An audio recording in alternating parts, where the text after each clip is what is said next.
Hi,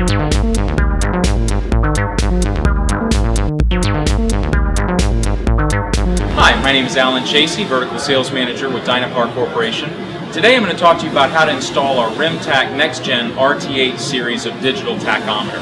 First thing you want to do is open up the box and make sure all the parts are there and accounted for.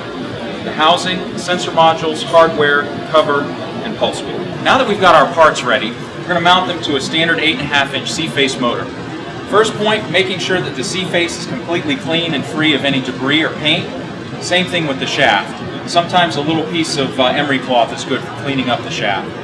So the first step is to take the pulse wheel, which is already assembled, and slide it onto the motor shaft. If you have trouble sliding it on the shaft, try loosening the screws first. Only leave it on there until the screws are finger tight so you can slide the pulse wheel on for adjustment when necessary. We've already got the studs installed on the motor. Next is to take the housing and ensure that the pulse windows are on either side and the weep hole is to the bottom. Slide it on over the bolts and make sure we get a good fit on the housing.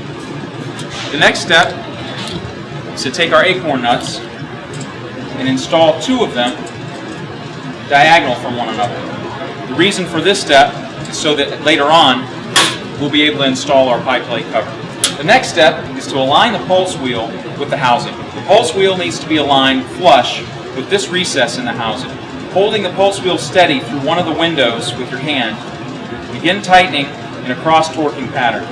And once you've had them tightened to the appropriate torque value, as listed in the manual, your pulse wheel is installed.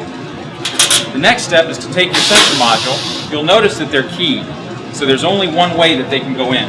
Slide it in, install it, take the hardware, and affix it to the housing.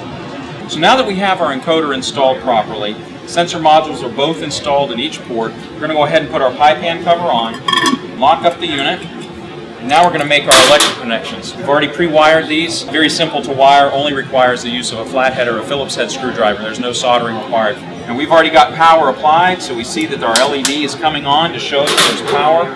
So now we're ready for power up. And as we power up with the drive, you'll notice that the LEDs are flashing, which indicates we're getting good signals off of the encoder. And that completes the proper installation of the Tach 8500 NexGen. If you'd like to learn more, please visit us at www.dynapar.com. Thank you again. My name is Alan Chasey.